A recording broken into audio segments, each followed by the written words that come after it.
online role-playing games have something of a mixed reputation. There are way too many generic free-to-play versions that don't really offer a satisfying experience, which results in several people just shunning the genre altogether, not even mentioning the huge time investment. The few online games that offer a subscription service have therefore a lot to prove if they want to warrant having to pay a monthly fee. FF14, when it first came out, was anything but that, so the devs wiped the game and continued to improve it upon a better foundation. Actually, the whole end of the world aspect is canon, which is pretty neat. As I've been clawing myself into this game for the last couple of weeks, I kept on trying to come up with reasons why I've been playing so much in the first place. I thought I was done with these kind of games, but I suppose FF14 just had a certain charm on me that I couldn't escape. Let me explain why.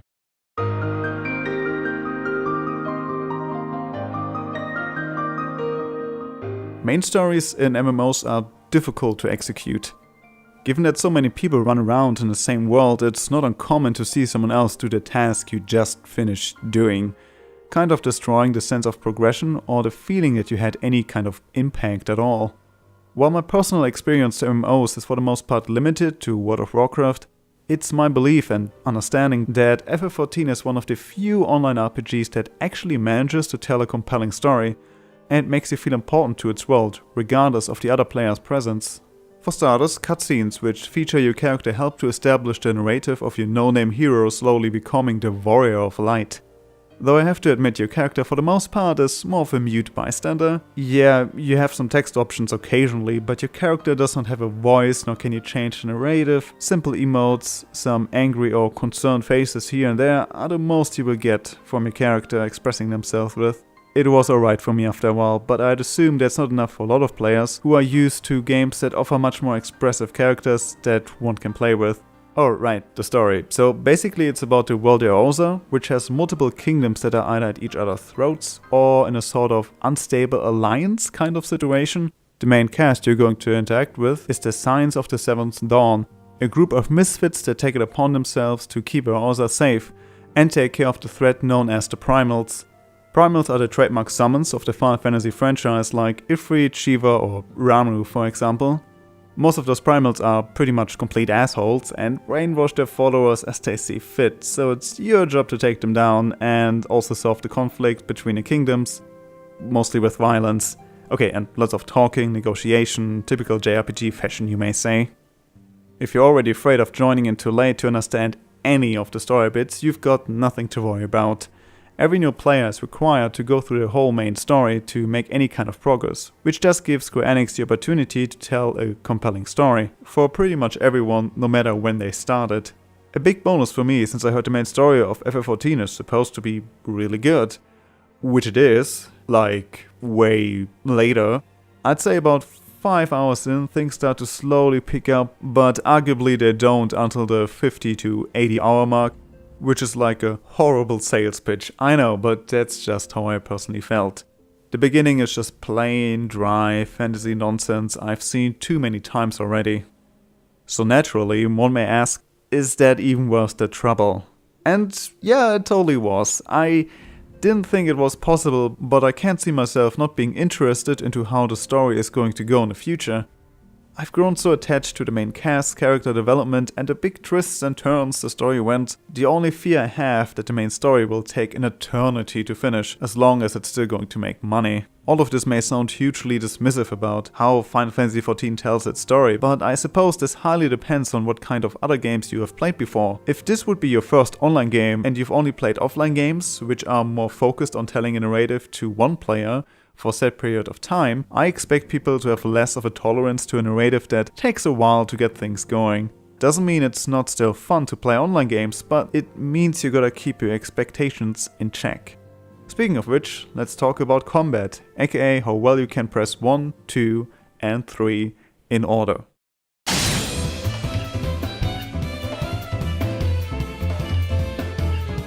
Combat is defined by the role you want to fulfill, which depends on the kind of class you chose. There are 3 roles. As a tank, you will guide the party through the dungeon and call the shots for when the battle starts. You need to always be aware of where you stand, keep the attention of the enemies, and take the damage your party will not be able to take, which can be really fun if you want to have that responsibility. Damage dealers do basically just that, cause damage, and hopefully also remind himself to avoid environmental attacks. Healers will basically have their eyes glued to the party screen, checking who's in need of healing. Of course there are variations among those roles given a different class, but it basically comes down to this. It's a team effort, which can be enjoyable but also very frustrating, depending with whom you play with. Besides combat-orientated roles, crafting and gathering play another huge part in this game, but I personally found these to be quite boring to deal with. Actually, hold on a second. So in this part I kind of shit-talked the whole crafting and gathering jobs, but I can't really say that anymore, cause I recently got totally into it. Using your abilities during crafting to make the best gear is a fun play of risk and reward, and trying to play the market board and selling your items is really cool too. Leveling up doesn't even take that long if you know the right leveling guides. I'm probably gonna put one in there. The whole crafting classes are not needed to get through the game, but they do show you some more interesting features and can be a fun distraction. Alright, back to it. Worth noting here is that no matter what you want to play, it all can be achieved on a single character. With one simple click you can change into a different outfit and class. Since every class has its own level, you will have to level them up again if you want to continue your current questline. Obviously, you never lose any levels no matter how much you switch about. Playing other classes is useful, as it allows you to use abilities from other classes as well, like damage buffs or certain healing abilities. In fact, if you want to improve your current class, you will be forced to level certain other classes to level 15 in order to progress. If you're at this point thinking already, what, class, role, class, cross, ability, what, this all sounds super complicated. And while FF14 is undoubtedly a very complex game, like most online RPGs are, frequent well-written tutorials are gradually introducing you to different concepts, so you won't get totally overwhelmed. Though a bit of digging on the internet in a later game is pretty much required, given all the options you have at your disposal. I'd say at the beginning, don't worry about anything, just choose a class that you think sounds cool and roll with it. You can easily get other classes later on in case you didn't like your first choice. Class-wise, after some trial and error, I played a damage dealer and a tank to the end game and had a good time with both of my choices. Alright, as a side note, every 5 levels you get a special class quest that have all their own storylines, similar in quality to the main story. Some examples would be a rival that tries to challenge you on multiple occasions, or a conspiracy among the inner circle of the class guild. I personally had a good time with them as they helped me to identify more with my character and the lore surrounding them. While the classes and roles are fun to explore, in the end, just as most MMOs, the combat in FF14 is heavily based on clicking the right buttons in an effective combination. I'm well aware that most people who don't like online RPGs in the first place are especially turned off about this rather simple playstyle. It just isn't as intuitive as, let's say, the combat from For Honor, for example, or other third-party action games. But a saving grace here are the different bosses and their own abilities. While at the start you simply need to dodge the very obvious attacks that hit in certain areas, more complex mechanics gradually get added. This means everyone needs to pay attention to the enemy and their surroundings while trying to fulfill their role of their class. Some examples would be a glowing eye where you need to turn your character around, so the spell does not hit you, grouping up in this scenario to lessen the overall damage of an attack, or getting away from the group to take a special attack yourself rather than involving everyone in it. Not taking those endgame bosses into account though. Overall, if you learn certain base concepts, it will still feel like a drag sometimes. Luckily, there are plenty of different bosses and mechanics to learn. At the end, mechanically the combat of FF14 is good enough for what it wants to be. Given that sometimes you will want to redo a dungeon for a special kind of gear, it's not uncommon to be tired out by replaying the same boss encounters despite the interesting mechanics. It's best to do a different dungeon to lessen the fatigue. But simple mechanics aren't really the most important issues I have with the combat of Final Fantasy XIV. It's more the feeling of your character to their surroundings. It feels artificial. When I play an online game such as Final Fantasy, it not being the exception but basically for most of them, there's this persistent feeling of being part of a simulation that at its core offers me fairly limited tools of interaction with the environment and the environment towards my character. If I move into this zone of attack, for example, you may think it would hit me, but it doesn't, cause I was not in the attack zone in that one moment when the attack hit. So it's all just an effect that in itself does not really do any damage. Thus, Final Fantasy XIV's combat design is built on simple scripts that work only if your character is in position A at time B. That may sound stupid since all video games rely on these values, but those are hidden by things like an actual physics engine, more complex hitboxes, or any kind of collision. Being able to walk through your enemy because they and other characters don't have any collision is weird, but perfectly normal in MMOs because of either resource restrictions or the designer willingly allowing that kind of immersion breaking because it's not important to the design of the game. Yes, there are simulations, particularly in survival games, that allow these more complex interactions, but these hub worlds are still much smaller than in comparison to online games, which need to be persistent as well. That does not mean it excuses how these games feel when compared to others, but it does bring things into perspective, since one may have to sacrifice one aspect of a game to get something they did not get from the other one. Then again, maybe it's not a matter of how complex the game is, but more the fact that you play an online game usually for an extreme amount of time, while single-player games rely more on a condensed 5 to 10 hour experience. Of course, hitting buttons in a certain order will bore you at some point. I'm not saying that this makes the combat better, it's just how it is, but that's what the side activities are for, to change things up. I personally thought I was pretty much over with MMO games, but I still continued playing despite those feelings. Mostly because I just like the world I'm playing in. Speaking of which...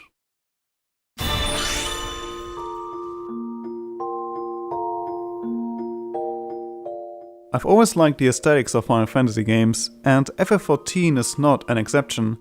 Environments are varied in a direction, and a multitude of well-designed outfits help greatly to give FF14 a very appealing look.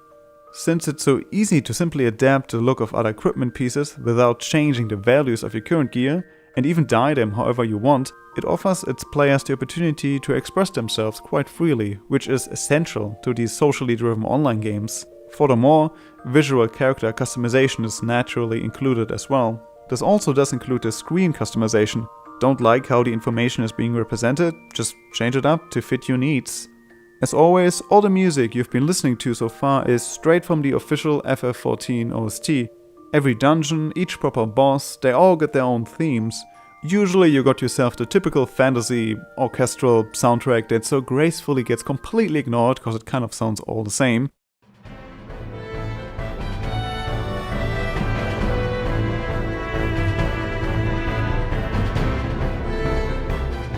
At least until way later in the game, where bosses have some pretty funky tracks like metal ones or J-rock.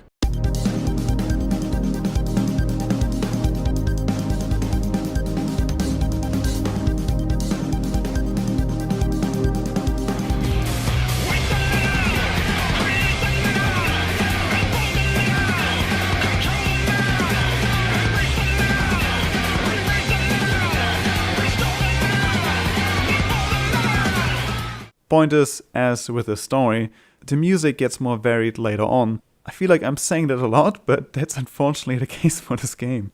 So what do you do besides main story, dungeons and raids? I'll try to keep it somewhat brief. There are annual events of course, like Halloween, Valentine's Day or Little Ladies' Day, that give you some unique trinkets, which you can only get during those particular months. Other unique questlines are Hildibrand's adventures, of which you may have already seen a few clips without realizing it.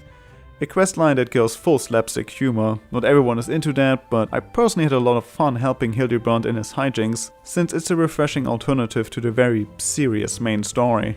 Narration aside, FF14 is pretty standard in terms of actual quest design. Be it main or side quests, the ways in which problems are solved stay limited. There are plenty of simple kill and collective activities that you will have to get through if you want to proceed. And yes, while there are some exceptions like using fancy animals or weaken enemies with special items before slaying them, the simple nature of clicking on an item to initiate an action stays. Same goes for the interacting animation.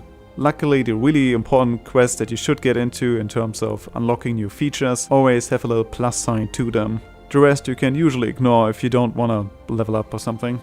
Other activities that aren't just simple quests are grand companies that you can join for unique equipment, along with this currently bare bones NPC recruitment feature that's like super lame right now. It's just some text and then okay, they did it, congrats. But those are supposedly getting more relevant in future updates.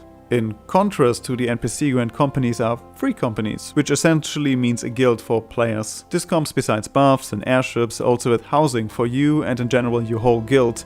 You can alternatively also just rent an apartment by yourself or get a house if you're super rich. The real endgame, some may say, and where you can lose most of your money and life. And many other things like hunting, diadem, materia, gold saucer, which also has some racing, weird-ass strategy game, rhythm games, ventures, beast tribe quests, the worst thing ever, and PvP, which, okay, I barely played that one, whatever. Anyway, lots of things to dive into. No matter whether you find these side activities interesting or not, it's going to be quite an undertaking until you have actually seen most of what this game has to offer.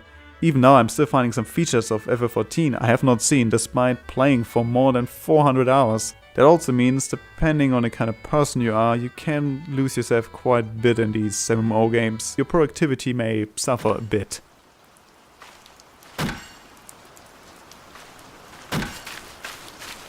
That's why you haven't made any new videos.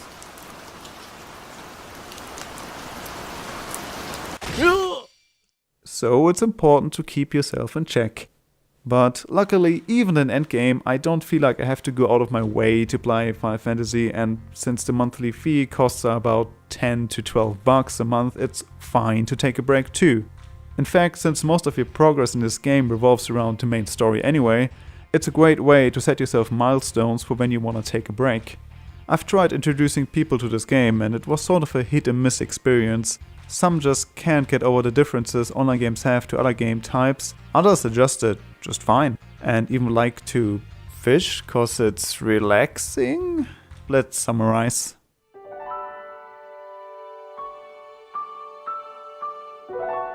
As always, we start off with taste.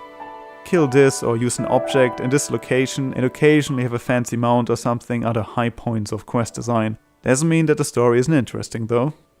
Since FF14 keeps getting updated, everything starting from the first expansion keeps getting better and better. Unfortunately, all the areas and quests are just okay.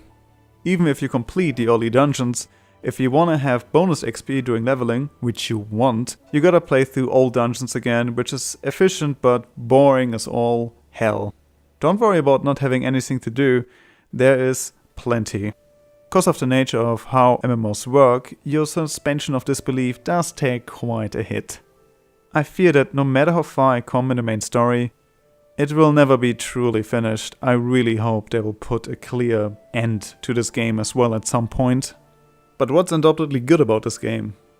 Gotta say, playing all classes on one character and combining abilities is really cool.